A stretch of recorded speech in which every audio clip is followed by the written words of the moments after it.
It's Marina from Jungle. Welcome and thanks for joining us today to learn a little bit about one of the processes that we use here at Jungle behind the scenes that has generated quite a lot of interest from clients and also our community as a whole. So today I'm going to talk to you about the infamous or famous or well-loved or resented 2x2 matrix that we use to be able to help us understand where people within the community are at in their journey to becoming top freelancers. Now, before you come at me, a couple of trigger warnings.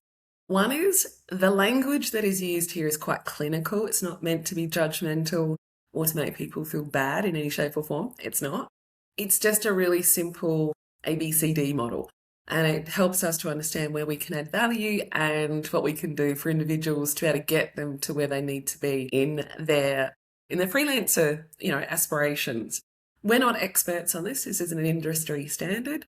This is something that we use, and we've used it with great success over the last as many years.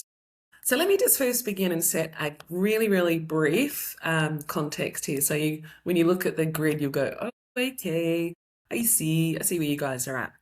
So when we founded Jungle back in 2019 during COVID or just before COVID, we had this really, really single vision or single-mindedness around high performance. And high performance meant that we could actually go to our clients and say, we are a natural alternative to a community, to one of the big consulting firms. But we would also be able to foster a culture amongst people who were interested in striving and seeing how far they could go based on their skills, not on just who they know. So that was the motivate. That's the energy behind it. Like high performance, get in there, be known for your skills. Certainly in some of the areas of the business I've worked around over the last as many years, I have found that it's this adage of it's not what you know, it's who you know, to actually be a little bit insulting. For many of us who have invested in credentials and experience, and we know they're really good skills, for our performance or the acceptance of who and what we offer, the work environment, to be reduced to a personal network, somehow feels a little bit diminutive, shall we say. So I want you to keep that energy in mind because I'm about to show you how we grade our people within the community. Okay, and it's not a science, more of an art, but let me just explain to you a little bit behind it because it's actually pretty cool, I think. I love it, but I work for Jungle, so take it with a grain of salt. Okay, here it is. We are building our community with clarity. We like to work with A and B graders, and I will start this whole thing off by saying I'm a B grader. Okay, this isn't about ego or anything like that. I'm a good, solid B grader. But this clarity has come about over many, many years of dealing with professionals in many, many different parts of the world and across Australia. And what we found is that when we were looking for the best freelancers who we could present or suggest or recommend to our clients, they really had to rate quite highly on these two axes, if you want to describe it as that. And allow me to explain what these are all about. So you'll see here the skills and competency. So these are the things that you say that you can do, and you may have invested time, heart, you've really got in to know how to do it. I'm a re-engineer, as background. So I did Six Sigma, I've done accounting, I've done tech, I hold a master's.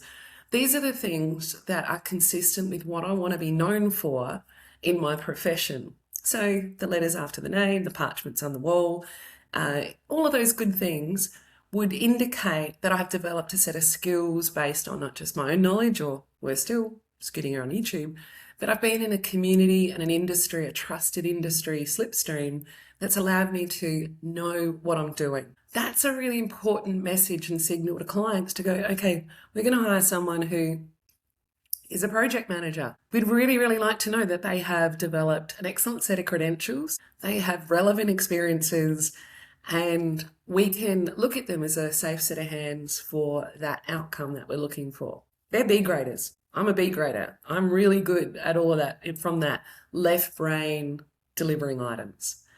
Now, on the other side, the A graders, which I think most of us would agree that they're quite rare. These are people who have exceptional interpersonal skills. And by interpersonal skills, I actually am going to call out and exclude likability. we don't want people who are unlikable, but likability is such a highly subjective attribute to look for. So we sort of go, no, no, no, no, no. Like one person's, fantastic, fantastic, direct, clear-minded is another person's obnoxious, hard-headed, hard to deal with type of person. It's a little bit too subjective for us around this sort of concept or title called likability. So instead, what we look for in the interpersonal skills area are excellent negotiation skills, good composure, conflict management skills, being able to have direct, respectful conversations that are relevant to the time that they're being had in a way that actually unifies people, doesn't break them. And these people who have great interpersonal skills, really, really good skills, are typically known as being highly reliable, they're ethical, they don't gossip, and there's a genuineness and a groundedness to them that just sets them apart. Now, if you combine those two skill sets on a really, really high grade, where they're really good at what they do and they're able to work with composure and what we sometimes refer to as low maintenance with clients, we would say you're an A grader. And for us, being able to represent an A grader in the Jungle community is just such a delight.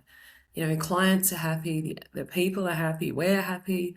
It's just a great place to be. Now, it would be remiss of me to not dip down under the line around D and C graders. And I know they're terrible titles, but it's about clarity here. We're just trying to get clarity and just to make things a little bit clear. Maybe we could rename it in the future, but I feel like that's just softening things in a way that is probably not wildly necessary in the world. So let me tell you what a C grader is. C graders are really likable. They are lovely people. Often they bring an ability to speak. They're articulate. They're charismatic. They love to get along with everyone, verbal, all these types of things. And they play a good game.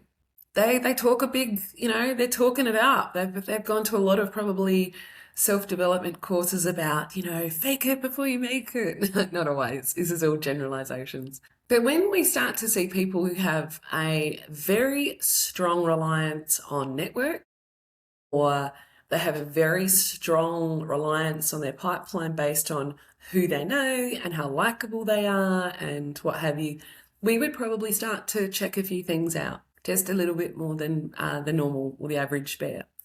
Because over the years, we have found people who are very, very skewed towards that side of things, particularly the charisma element, may or may not be as reliable, and they may or may not necessarily get things done. So the way it comes across during interviews or when we're vetting people are, I have this real passion for something and I'm really excited about trying to tell people about my story, and I think I can really shift the minds of people, which is all great, right? Well, sort of great. Sort of steps over a few lines, but anyway, let's just imagine that's a really great thing. The very first thing we would do is then look at what other consistent investments have they made in their career and their positioning that would allow this person that we're looking at neutrally at this point to go, actually, this could be an A grader, right? Amazing, charismatic, highly skilled, beautiful, love them. We can do a great thing for them. But if they lack the relevant experience, references, credentials, consistency around delivering, then we might start to look at them as a bit of a C grader. Now, the number one thing that actually defines above the line and behind the line, I'll give you a second to try to guess it. This is crazy how this comes up so consistently. And if anyone's got the neuroscience behind it, I'd be grateful to explain it because it's so wild. It's white lies. Yeah, white lies. White lies, I'm sure there's probably big lies, but it's interesting how C and D graders who perhaps are feeling like imposters, uncomfortable imposters, I'm not talking about stretching imposters, they have this need and a whole toolkit around little white lies, or we call it castling, when you move stuff around and you can't quite pin them down and can't quite get stuff done, or there's always a lot of excuses on why things haven't been delivered on time. Yeah, that's not good for us or our brand or our community. So we sort of test some of that out just to not, we're not going to prod, and we often will not take it on face value. But if we start to see a cluster of these behaviors and characteristics, we might be going, okay, we might just keep a closer eye on it. It doesn't mean your application would get rejected or anything. It just means that we are trying to create an atmosphere where you can be genuine, you can be honest about your like professional skill sets, and that you feel safe. So then if you've got blind spots, excuse me, blind spots in your interpersonal skills that are impacting your long-term sales or client engagements, that you feel okay to be able to ask for that feedback and know that, we've got you, but we're not going to like mince, we're not going to sort of pander to anything. We're not going to hurt your feelings. We're not going to do a trauma bond session like some of these, these mentoring groups do. It's not like that. But, we've got your best interests at heart. But if you've got a couple of things that are out of balance, and you're willing and you're trusting us, then we will talk to you about that and see if we can't help you get into a pathway. The last group, unlikable and do nothing. Luckily, we don't get too many of those people who apply to be a part of the jungle. And they're not really drawn to freelancing, or they're a little, I don't know, they sift themselves out pretty quickly because freelancing is high energy and high reward, and probably is not an attractive option on the vision board if they have them on degraders. So people don't get anything done. They're actually a bit of a pain to deal with. Not really the profile of a freelancer. All right, so that's how we talk about it in-house. It's a simple classification process. It's not a judging or anything like that. It just gives us a sense of where people are at, because our goal is to build a community, as it says, with utter clarity that we can take to the market and say, these guys are great. Doesn't matter their shape, size, age, location, nationality, their relative ability, none of it. None of that matters. We should be focusing on what does matter in the work environment, which is doing high quality work and being able to get along with people. Now, some of you may be aware we have a freelancer boot camp, which is sort of like a 4-week program that we run. And let me explain why we offer it to people. It's just an instrument or a pathway to help B graders, sometimes C graders, but definitely B graders, move up closer to being A graders and be able to help people to be able to get to that point where they were able to create a career as a freelancer that is meaningful and fulfilling for them. So that's the little 2x2 grid that we use at good old Jungle. And I do want to say, please don't come at us. Please don't go, oh my God, you guys are so mean. It's not a mean thing at all. We provide instruments and support all the way to help people achieve their goals, but we also have a bigger commitment out there to a very big, growing community. We would like to hear your comments or thoughts or anything like that, and you can find me on LinkedIn if you want to debate with me or you've got questions or anything like that. You just let us know. This is not about making people feel bad. It's also about creating a space for really great people to be able to thrive as well. All right. Thank you very much for listening if you've made it this far, and we will see you in the next video. Thanks. Bye.